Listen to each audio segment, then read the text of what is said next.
मेरे दोस्तों, आपका स्वागत है आपके अपने YouTube चैनल प्रीतम एकेडमी परिवार में। मैं सूरज कुमार। आज हम लोग क्लास 10th के साइंस का जो आपका कल आपका एग्जाम होने वाला है ना, उसके लिए सब्जेक्टिव कुछ मोस्ट इंपॉर्टेंट गैस क्वेश्चनों पर बात करेंगे। और बेसिकली ये मैं अभी आपको एक वीडियो दे रहा हूँ, इसके बाद में और 2 वीडियो दूंगा, 2 से 3 वीडियो दूंगा। इतना अगर कर लेते हो तो आपका सब्जेक्टिव का काम खत्म हो जाएगा। ऑब्जेक्टिव की मैं बात करूँ तो कल मैंने एक वीडियो डाला था, आपका केमिस्ट्री का पोर्शन पूरा डाल दिया था और फिर बायोलॉजी का पोर्शन पंकज से डाल दिए थे, ठीक है। और आज मैं क्या करूंगा, आज आपका फिजिक्स का सारा पोर्शन कंप्लीट कर दूंगा। और जैसा कि जनरली हर साल ही होता है कि फिजिक्स का पोर्शन बहुत ज़्यादा पूछा जाता है, ठीक है। तो इस साल भी 110% फिजिक्स का पोर्शन ज़्यादा ही आएगा। तो फिजिक्स वाले क्वेश्चन भी थोड़ा अच्छे अच्छे लेवल के कराऊंगा मैं, तो उस पर जरूर कर लीजिएगा अच्छे से, जो कि मैं आपको आज देखा जाए तो शाम को मैं कराऊंगा, तो उसको जरूर कीजिएगा, ठीक है। और भी कुछ एक्स्ट्रा बायोलॉजी के केमिस्ट्री के सारे के क्वेश्चंस मैं आपको कराऊंगा, तो सभी क्वेश्चन जरूर कर लीजिएगा। तो आपका ऑब्जेक्टिव पोर्शन क्लियर हो जाएगा। बाकी सब्जेक्टिव का तो मैं आपको अभी वीडियो दे रहा हूँ, इसके बाद में और 2 वीडियो दूंगा, 2 से 3 वीडियो। बस आप लोग इतना अगर कर लेते हो तो मैं जितना सब्जेक्टिव कराऊंगा, जितना वीडियो कराऊंगा, आप लोग पूरा कर लेते हो तो मेरी गारंटी है कि 90% 80% कहीं नहीं जाने वाला आपका, ठीक है। क्योंकि ये सभी प्रश्न ऐसे हैं ही, और मैं आपको बार बार बोल रहा हूँ कि 2021 का और 2023 का जितने भी क्वेश्चन है वो जरूर कर लीजिएगा, क्योंकि अल्टरनेट साल में क्वेश्चन रिपीट होते हैं। तो 23 और 21 वाला बहुत इंपॉर्टेंट होता है 2025 के लिए, याद रखना मेरी बात। ऐसा 21 में तो आपका एग्जाम नहीं हुआ था, ठीक है। तो 23 और जो मॉडल सेट वगैरह होगा वो सब कर लीजिएगा, ठीक है। चलिए आगे बढ़ते हैं। यह कि निकट दृष्टि दोष किसे कहते हैं, इसका क्या कारण है तथा कैसे दूर किया जा सकता है, ठीक है। तो याद रखना ये फिक्स होता है, कुछ कुछ क्वेश्चन ऐसे होते हैं जो फिक्स होता है, सबको पता है। या तो निकट दृष्टि दोष या तो दीर्घ दृष्टि दोष से क्वेश्चन बनता है, या कभी कभी दोनों का अंतर पूछ देता है। ये बनेगा ही बनेगा, एक प्रश्न फिक्स है, ठीक है। और बड़ा वाला क्वेश्चन में बनता है जनरली, ठीक है। या 3 नंबर का भी प्रश्न में पूछा जा सकता है। ऐसे एक प्रश्न इससे फिक्स रहता है और एक प्रश्न किससे फिक्स होता है, देखा जाए तो आपका विद्युत वाला चैप्टर से आपका श्रेणी क्रम और पार्श्व क्रम, इन दोनों का डेरिवेशन फिक्स रहता है। कभी कभी ओम का नियम भी आ जाता है। तो श्रेणी क्रम और पार्श्व क्रम में से एक आएगा ही आएगा, फिक्स है, उसमें कोई दो मत नहीं है। और ये निकट दो दृष्टि में कोई दो मत नहीं, आएगा। उसी प्रकार से धातु एवं अधातु का भौतिक गुणधर्म या तो रासायनिक गुणधर्म, किसी साल भौतिक गुणधर्म पूछता है, किसी साल रासायनिक गुणधर्म पूछता है, कभी कभी दोनों पूछ देता है। वो एक ऐसा प्रश्न है जो आता ही आता है। तो ये 3 ऐसे प्रश्न जिसमें गेस करने की बात ही नहीं है, आपको एनी हाउ कर लेना है। आपका समझो कि क्वेश्चन भिड़ेगा ही भिड़ेगा टाका, ये 100% गारंटी दे सकता हूं, ठीक है। तो चलिए स्टार्ट करते हैं। देखो निकट दृष्टि दोष क्या होता है। देखो वह दृष्टि दोष जिसके कारण कोई व्यक्ति निकट की वस्तु को तो स्पष्ट रूप से देख सकता है, परंतु दूर की वस्तु को स्पष्ट रूप से नहीं देख सकता है, इसी को निकट दृष्टि दोष कहते हैं। ये उल्टा होता है बाबू, सुनना। निकट दृष्टि दोष में क्या होता है कि सुनने में ऐसा लग रहा है कि निकट की वस्तु को देखने में कोई दोष होगा या फिर देख नहीं पाएगा, इसका मतलब ये लगता है सुनने में, पर इसका उल्टा है। निकट दृष्टि दोष का मतलब ये होता है कि निकट की वस्तु साफ देख पाओगे लेकिन दूर की वस्तु साफ नहीं देख पाओगे। उसी प्रकार से दूर दृष्टि दोष क्या होता है, मैं अभी आपको समझा देता हूँ कि देखो दूर दृष्टि दोष में क्या होता है कि दूर की वस्तु देख नहीं पाते, ऐसा नहीं है। दूर की वस्तु साफ देखोगे पर सामने की वस्तु देख नहीं पाओगे, ठीक है ना। अच्छा, आप थोड़ा बात करते हैं इसका क्या कारण। देखो निकट दृष्टि दोष का, तो देखो अभिनेत्र लेंस की आवश्यकता से अधिक मोटा हो जाना, जिससे क्या होता है फोकस दूरी का कम हो जाता है। इस कारण से क्या होता है कि भाई साहब आपका ये निकट दृष्टि दोष होता है। याद रखना, बहुत इंपॉर्टेंट प्रश्न है। नेत्र गोलक का लंबा हो जाना, ये 2 मुख्य कारण है, याद रखना मेरी बात। अच्छा, इसका अब हम लोग इसको ठीक करने का उपाय पर बात करते हैं। इस प्रकार से अगर डायग्राम अगर एग्जाम में बना देते हो तो आपका चांद लग जाएगा, ठीक है। तो देखो इसको दूर करने के लिए हम लोग एक अवतल लेंस के चश्मे का एक उपयुक्त क्षमता वाले अवतल लेंस का हम लोग उपयोग करते थे। यहाँ पे लिख लीजिएगा, इस दृष्टि दोष को दूर करने के लिए एक उपयुक्त क्षमता वाले उत्तल लेंस का उपयोग किया जा सकता है। उत्तल लेंस के चश्मे का उपयोग किया जा सकता है। उपयुक्त क्षमता जरूर लिख लीजिएगा, तो एग्जामिनर लबलबा के आपको नंबर देगा, ठीक है, गदगदा के नंबर देगा। इस प्रकार से नॉर्मल जब दृष्टि दोष होता है तब देख लो जो इमेज बनता है वो रेटिना पर ना बनकर आगे ही बन जाता है, क्योंकि नेत्र गोलक मोटा हो जाता है, ठीक है। और जो अगर आप लोग अवतल लेंस लगा लेते हो तो ये ठीक जाके फिर से रेटिना पर बन जाता है और आपको अच्छे से दिखाई पड़ता है। तो इस प्रकार से आप लोग बना सकते हो। इंग्लिश में यहाँ पे आप लोग चाहो तो पढ़ सकते हो।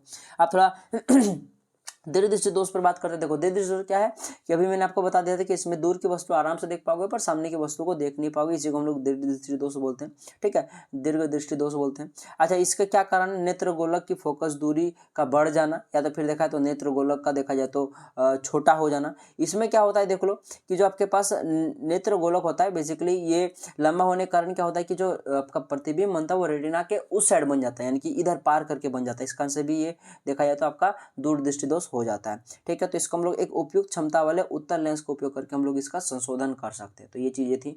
अच्छा, कभी कभी इन दोनों का अंतर पूछा जाता है कि देखो निकट दृष्टि दोष और दूर दृष्टि दोष में क्या अंतर है।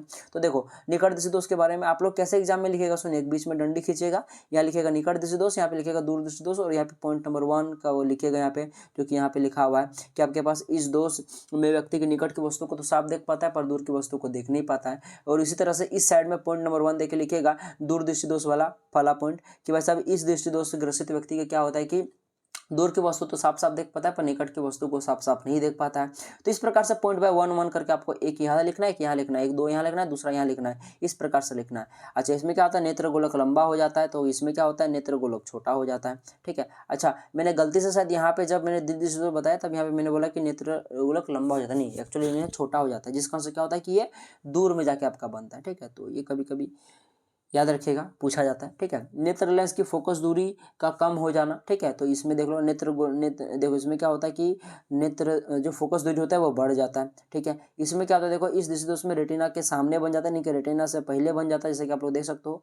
ये जो निकट दृष्टि दोष होता है इससे ग्रसित व्यक्ति का पहले प्रतिबिंब बन जाता है, जबकि दूर दृष्टि दोष से ग्रसित व्यक्ति का प्रतिबिंब बाद में बन जाता है। ठीक है, तो वही चीज़ यहाँ पे लिखा है। 5वां नंबर क्या है, इस दोष को दूर करने के लिए एक अवतल लेंस के चश्मे का उपयोग करते हैं। आप लोग लिखेगा एक उपयुक्त क्षमता वाले अवतल लेंस का उपयोग करते हैं, जबकि दूर दृष्टि दोष को दूर करने के लिए हम लोग एक उपयुक्त क्षमता वाले उत्तल लेंस के चश्मे का उपयोग करते हैं। तो ये था, ये आपका था, इसको आप लोग चाहो तो स्क्रीनशॉट वगैरह ले लो। बाकी मैं ये वाला पीडीएफ आपको टेलीग्राम ग्रुप में डाल दूंगा, आप लोग जाकर वहाँ से जरूर कर लीजिएगा। और मैं गारंटी दे सकता हूँ कि सब्जेक्टिव क्वेश्चन आपका बहुत अच्छा से देखा जाए तो भिड़ेगा एग्जाम में, क्योंकि सब्जेक्टिव क्वेश्चन साइंस की मैं एक्चुअली बात करूँ, क्योंकि मैं स्पेशली साइंस का ही टीचर हूँ, तो मैंने बहुत प्रीवियस ईयर के क्वेश्चन पढ़ा हुआ है और मुझे पता है। अब मैं जितना क्वेश्चन कर रहा हूँ इतना कर लो, आपका काम बन जाएगा। साथ ही साथ बोलता रहा 80%, 90%, 99% तक आराम से 100% तक भी क्वेश्चन भिड़ता है। ठीक है, तो आप लोग कर सकते हो, जैसे कि अगला साल का रिकॉर्ड है, इस साल का भी रिकॉर्ड है। ठीक है, तो इसमें मैं कोई डाउट नहीं दूंगा। और साथ ही साथ देखा है तो ऑब्जेक्टिव में जितना करूंगा बस उतने कर लो, तो बाहर नहीं जाएगा, मैं सीधा सीधे आपको बोल सकता हूँ। अच्छा, स्पेक्ट्रम क्या है बता, तो देखो श्वेत प्रकाश के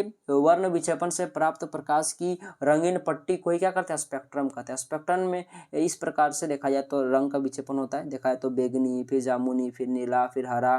ठीक है, उसके ये नीचे से मैं बता रहा हूँ। ठीक है, बैगनी, जामुनी, नीला, हरा, पीला, फिर नारंगी, फिर लाल, उसके ये सब हो गए। इसको याद करने के लिए एक ट्रिक भी है, बेजानी ह पीनाला, पहला वाला। ठीक है, बेजानी ह पीनाला। तो इस प्रकार से आप लोग याद रख सकते हो स्पेक्ट्रम क्या, इस प्रकार से एक डायग्राम बना दोगे तो आपका लबालब हो जाएगा। ठीक है, चलिए आगे बढ़ते हैं। बहुत इंपॉर्टेंट प्रश्न है, स्वच्छ लिखा है कि स्वच्छ आकाश का नीला देखा जाए तो जो स्वच्छ आकाश होता है ये नीला रंग का क्यों प्रतीत होता है। तो देखो लिखा है कि प्रकाश के परिकर्णन के कारण प्रकाश का रंग जो होता है वो नीला प्रतीत होता है। किसके कारण, प्रकाश के परिकर्णन के कारण। ये वाला क्वेश्चन याद रखिएगा, ऑब्जेक्टिव में पूछा जाता है। ठीक है, देखो सूर्य का प्रकाश जब वायुमंडल में प्रवेश करता है तब प्रकाश की का परिकर्णन होता है। क्या होता है, प्रकाश का परिकर्णन होता है, जिससे क्या होता है कि लाल रंग जो होता है इसका परिकर्णन सबसे कम होता है। ऐसा क्यों होता है, क्योंकि इसका तरंगदैर्घ्य सबसे ज्यादा होता है। जिसका सबसे ज्यादा तरंगदैर्घ्य उसका परिकर्णन कम होता है, और जिसका तरंगदैर्घ्य देखा जाए सबसे कम होगा, जैसे कि आपके पास नीला रंग का तरंगदैर्घ्य देखा जाए तो सबसे कम होता है, इस कारण से इसका परिकर्णन सबसे अधिक होता है। और जिसका परिकर्णन सबसे अधिक होगा, ये समझ लो परिकर्णन मतलब फैलना, तो नीला रंग ज्यादा फैल रहा है तो जाहिर सी बात है नीला रंग ही दिखाई पड़ेगा। तो इसीलिए आकाश का रंग क्या होता है, नीला हमें दिखाई देता है। तो वही चीज यहाँ पे लिखा है, आप लोग पढ़ सकते हो। चलिए आगे बढ़ते हैं। लाइक किसी अंतरिक्ष यात्री को आकाश देखा जाए नीले की अपेक्षा देखा जाए तो वो काला क्यों दिखाई पड़ता है। देखो अंतरिक्ष यात्री को नीला इसलिए नहीं दिखाई पड़ता क्योंकि वहाँ पे वायुमंडल नहीं है। हमें नीला इसीलिए आकाश दिखाई पड़ता है क्योंकि अभी हम लोगों ने पढ़ा था कि जो नीला रंग है उसका विक्षेपण बहुत ज्यादा होता है, और विक्षेपण बोला परिकिरण बहुत ज्यादा होता है। परिकिरण कौन करता है, वायुमंडल करता है। तो अंतरिक्ष में वायुमंडल ही नहीं तो परिकिरण होगा कहाँ से, इसीलिए वो ब्लैक नजर आता है। ठीक है, तो इसलिए आपके पास यही चीज यहाँ पे लिखा, आप लोग चाहो तो इसको पढ़ सकते हो। चलिए आगे बढ़ते हैं। विद्युत प्रतिरोध से आप क्या समझते हैं। देखो विद्युत प्रतिरोध का मतलब क्या होता है कि देख लो चालक का वह गुण, किसी भी चालक का वह गुण जिससे देखा जाए आपके पास अपने में प्रवाहित होने वाले आवेश के प्रवाह का विरोध करता है, उसे क्या कहते हैं, प्रतिरोध कहते हैं। या फिर यूँ बोलो कि प्रतिरोध किसी चालक का एक ऐसा गुण है जो उसमें फॉलो हो रहे इलेक्ट्रॉन को, बह रहे इलेक्ट्रॉन को रोकने की कोशिश करता है। ठीक है, तो उसी को हम लोग क्या बोलते हैं, प्रतिरोध बोलते हैं। सीधी बात है। और प्रतिरोध को एक ग्रीक शब्द इस प्रकार से हेडफोन जैसा होता है, इसी को इससे हमको प्रदर्शित करते हैं। इसको जनरली ओम का सिंबल बोला जाता है। ठीक है, तो ये सारी चीजें थी। अच्छा, किसी तार का प्रतिरोध किन बातों पर निर्भर करता है, बहुत इंपॉर्टेंट प्रश्न है। तो किसी तार का जो प्रतिरोध होता है वो सबसे पहले बात तो तार की लंबाई पर निर्भर करता है, तार की मोटाई पर निर्भर करता है। जितना ज़्यादा तार लंबा होगा उसका प्रतिरोध उतना ज़्यादा होगा। मोटाई पर यानी कि जितना ज़्यादा तार मोटा होगा उसमें देखा है तो उतना ईजिली इलेक्ट्रॉन फ्लो होगा, यानी कि उसमें कम इलेक्ट्रिसिटी ड्रेन करेगा, ठीक है ना, उसका प्रतिरोध कम होगा। अच्छा, पदार्थ की प्रकृति पर, सोना का तार, चांदी का तार ले लो, घर में चांदी का तार लगाओ तो अच्छी बात है, कम प्रतिरोध होगा। आप लोग एल्यूमिनियम का लगाओ ज़्यादा प्रतिरोध होगा। तो तार की प्रकृति पर भी निर्भर करता है और तापमान पर भी निर्भर करता है। चाहे सोना का तार हो चाहे चांदी का तार हो, अगर तापमान बढ़ाओगे तो प्रतिरोध बढ़ेगा, ठीक है। तो ये चीज़ें हैं, तो इसको आप लोग याद रखिएगा। इसका फॉर्मूला होता है R = ρL/A। आर मन वही प्रतिरोध, रो का मतलब होता है तार की प्रकृति, एल का मतलब होता है लंबाई और ए का मतलब होता है अनुप्रस्थ काट का क्षेत्रफल, क्रॉस सेक्शनल एरिया, यानी कि वही तार की मोटाई, ठीक है। तो ये सारी चीजें होती है। अच्छा, विद्युत शक्ति से आप क्या समझते हैं? देखो, विद्युत किसी विद्युत परिपथ में उपयोग की जाने वाली विद्युत ऊर्जा की दर को क्या कहते हैं? विद्युत शक्ति कहते हैं। जैसे रखना, विद्युत किसी भी परिपथ में उपयोग हो रही विद्युत ऊर्जा की दर को क्या कहते हैं? विद्युत शक्ति कहते हैं। इसे P द्वारा प्रदर्शित किया जाता है। इसका फॉर्मूला जो होता है P बराबर में VI होता है। V यहाँ पे विभवांतर है और I क्या यहाँ पे बेसिकली धारा है, ठीक है। और इसका ऐसा मात्रक वाट होता है। ये बहुत इंपॉर्टेंट प्रश्न है, सब्जेक्टिव में तो ही, ऑब्जेक्टिव में भी आता है, ठीक है। अच्छा, विद्युत बल्ब का तंतु टंगस्टन का क्यों बना होता है? देखो, विद्युत बल्ब का जो तंतु होता है वो टंगस्टन का इसलिए बना होता है क्योंकि इसका देखा जाए तो ये इसका प्रतिरोध बहुत ज़्यादा हाई होता है, ठीक है। जिस कारण से क्या होता है कि इसमें ये बहुत ज़्यादा गर्म होता है। इसी का तो हम लोग उपयोग करते हैं ना, विद्युत बल्ब गर्म होता है तब जाके हमें प्रकाश मिलता है। तो इसलिए लिखा है कि उच्च तापमान पर ये अपचयित नहीं होता। साथ साथ देखा है तो ये मिश्र धातु का बना होता है, इस कारण से ये जल्दी से अपचयित नहीं होता, यानी कि जल्दी से गल नहीं जाता है, ठीक है ना। विद्युत किसी भी अगर धातु से अगर ज़्यादा इलेक्ट्रिसिटी फॉलो करे तो वो गल जाता है, परंतु टंगस्टन जल्दी से गलता नहीं, क्योंकि इसका सबसे पहले बात तो हाई प्रतिरोध होता है। दूसरा बात, हाई प्रतिरोध होने के कारण ये बहुत ज़्यादा गर्म होता है, लाल होता है, जिसमें प्रकाश मिलता है। और दूसरा बात कि ये मिश्र धातु का बना होता है, इस कारण से ये देखा जाए तो इसकी बहुत ज़्यादा तापमान को सह सकता है। ये दो बातें हो गई। सर देखा है तो इसका गलनांक बहुत ज़्यादा उच्च होता है। तो वही चीज़ यहाँ पे लिखा हुआ है, तो दो चीज़ें लिखी हुई आप लोग लिख सकते हो, कोई दिक्कत नहीं। अच्छा, ये बहुत इंपॉर्टेंट प्रश्न है। जब लोहे की कील को कॉपर सल्फेट के विलयन में डुबाया जाता है तो विलयन का रंग देखा है तो क्यों बदल जाता है, ठीक है। तो देखो, एक्चुअली होता है क्या, देख लो, जब कॉपर सल्फेट के विलयन में लोहे की कील को डुबाया जाता है तो देखो क्या होता है कि देखो, लोहा कॉपर सल्फेट को उसके विलयन से क्या करता है? विस्थापित कर देता है, क्योंकि लोहा जो होता है वो कॉपर से अधिक क्रियाशील है, ठीक है। तो कर देता है, जिस कारण से क्या होता है कि कॉपर सल्फेट था उसको विस्थापित कर देता है, सल्फेट से कॉपर को बाहर निकाल देता है और लोहा जाके लोहा सल्फेट बना लेता है, ठीक है ना, आयरन सल्फेट बना लेता है। और आयरन सल्फेट जो होता है इसी का रंग देखा जाए तो आपके पास हरा रंग का होता है, इस कारण से इस विलयन का रंग हरा इस टाइप का हो जाता है, ठीक है। तो यही सारा रीजन है, यही चीज़ है और कुछ नहीं है, ठीक है। याद रखना मेरी बात, यहाँ पे विस्थापन अभिक्रिया हो रही है। अच्छा, वायु में जलन पहले मैग्नीशियम रिबन को साफ क्यों किया था? मैं सीधा सीधे आपको समझाता हूँ। मैंने इसका एक एक्सपेरिमेंट भी डाला हुआ है, क्या बोलते हैं, मेरा चैनल में होगा, देख लीजिएगा शॉर्ट्स वीडियो में, ठीक है, जहाँ पे मैंने मैग्नीशियम रिबन को जलाकर आपको दिखाया हुआ है। ये बहुत ही सुएज ज्वाला के साथ जलता है। एक्चुअली मैग्नीशियम को अगर नॉर्मली रखोगे आप लोग, मेरे पास अभी भी मैग्नीशियम है, तो उसमें क्या होता है कि ऑक्साइड की, मैग्नीशियम ऑक्साइड की परत बैठ जाती है चारों तरफ, ठीक है। तो इस कारण से क्या होता है कि वो जलता नहीं है, तो इसलिए उसको पहले साफ कर जलाना पड़ता है, ठीक है। तो वही चीज़ें हैं, आप लोग इसको देख सकते हो, पढ़ सकते हो, कोई दिक्कत है नहीं। अच्छा, शोषण एक ऊष्माक्षेपी अभिक्रिया क्यों? क्योंकि देख लो, शोषण एक ऊष्माक्षेपी अभिक्रिया है, क्योंकि देख लो इस अभिक्रिया में ग्लूकोज ऑक्सीजन के साथ संयोग कर CO2 और जल बनाता है, साथ ही साथ ये ऊर्जा देता है, ठीक है ना।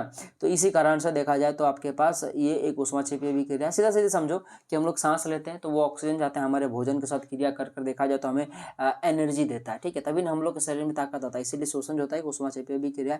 इस अभिक्रिया में इसमें क्या होता है कि ऊर्जा मुक्त होती है, इसीलिए इसको ऊष्माक्षेपी अभिक्रिया कहते हैं। इसका एक रिएक्शन आप लोग देख सकते हो, ग्लूकोज का फॉर्मूला याद रखिएगा, C6H12O6 होता है, ठीक है, याद रखिएगा। अच्छा, संतुलित रासायनिक समीकरण क्या है? रासायनिक समीकरण संतुलित करना क्यों आवश्यक है? तो बहुत इंपॉर्टेंट प्रश्न, ये मैंने पहले भी आपको कराया हुआ है। तो देख लो, वह रासायनिक अभिक्रिया जिसमें दोनों तरफ जो प्रत्येक तत्व के परमाणु जो होगा वो बराबर होगा, अभिकारक की ओर और उत्पाद की ओर दोनों तरफ बराबर होगा, तो समझ लो कि वो संतुलित समीकरण कहलाएगा, ठीक है। अच्छा, आप संतुलित समीकरण, किसी भी समीकरण को संतुलित करना क्यों आवश्यक है? देखो, द्रव्यमान संरक्षण के नियम के अनुसार देखो क्या होता है कि द्रव्यमान का नहीं हम लोग विनाश कर सकते हैं, ना ही निर्माण कर सकते हैं। तो इसीलिए क्या होता है कि समीकरण को संतुलित करना आवश्यक है, क्योंकि समझो अगर कोई भी रिएक्शन हो रहा है, मान लो कि उसमें जैसे कि अगर मैं जल की बात करूँ, H2O की, ठीक है, तो जल को अगर मान लो कि आप लोगों ने रिएक्शन कराया और कुछ चीज़ बना दिया आपको, तो पहले जितना जल का देखा जाए तो आपके पास मास था, वो आपका अभिक्रिया के बाद भी उतना ही होगा। जो जो चीज़ें बनेगी टोटल मिलाकर देखोगे तो उसका रिएक्शन, जितनी भी चीज़ें बनेगी सभी चीज़ों का जब आप लोग मास करोगे तो देखोगे सेम निकलेगा, क्योंकि द्रव्यमान का ना ही विनाश होता है ना ही उसको आप लोग क्रिएट कर सकते हो। ठीक है, तो बस ये छोटा सा चीज़ था। ये प्रश्न जनरली बहुत कम ही आता है पर आने के चांसेस हैं। अच्छा, आगे बढ़ते हैं। मानव में वृषण के क्या कार्य, आपको कार्यों के बारे में बताना। देखो, नर देखा है तो मानव में नर जनन कोशिका का एक भाग होता है वृषण, याद रखना मेरी बात। तो देखा है तो ये शुक्राणुओं का निर्माण करने का इसका काम होता है। ठीक है, और देखा है तो देख लो, यह उदर गुहा के बाहर वृषण कोश में स्थित होता है, क्योंकि शुक्राणु उत्पादन के लिए आवश्यक शरीर के ताप से कम इसको। देखो, जनरली एक प्रश्न ये भी पूछा जाता है कि बताओ वृषण जो होता है वो शरीर के बाहर और क्यों झूला हुआ होता है।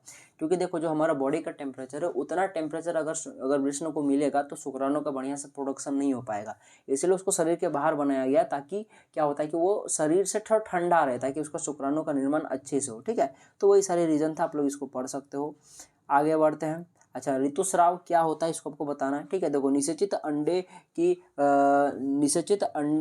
अंडे की प्राप्ति हेतु गर्भाशय प्रतिमा तैयारी करता है। ठीक है, निषेचित अंडा को प्राप्त करने के लिए गर्भाशय प्रतिमा क्या करता है, अपनी तैयारी करता है। ठीक है, जिससे क्या होता है कि देखो, अतः इसकी जो अंतःभिक्ति देखा है तो मसल एवं अस्पजी हो जाती है। क्या देखा है तो मसल एवं अस्पजी हो जाती है, थोड़ा मोटा सा दीवार बन जाता है। निषेचन नहीं होने पर, यानी कि उसको अगर देखा जाए तो अगर स्पर्म ना मिले तो वो निषेचन नहीं होगा। निषेचन नहीं होने पर क्या होता है कि देख लो, इसकी परत क्या होती है, धीरे धीरे धीरे वो टूटने लगती है। टूट कर क्या होती है कि फिर वो देखा जाए तो वही वो आपका योनि के द्वारा बाहर निकल जाती है, जिसी को हम लोग क्या बोलते हैं, ऋतुस्राव बोलते हैं। ठीक है ना, तो याद रखिए ये चीज़ें, ये सारी चीज़ों को पढ़ लीजिएगा आप लोग। ठीक है, बहुत इंपॉर्टेंट प्रश्न है, ये प्रश्न आता है जनरली और आना भी चाहिए, क्योंकि इंपॉर्टेंट प्रश्न है। ठीक है, अवेयरनेस पर फैलता है इससे देखा जाए समाज में। तो ये सारे प्रश्न थे।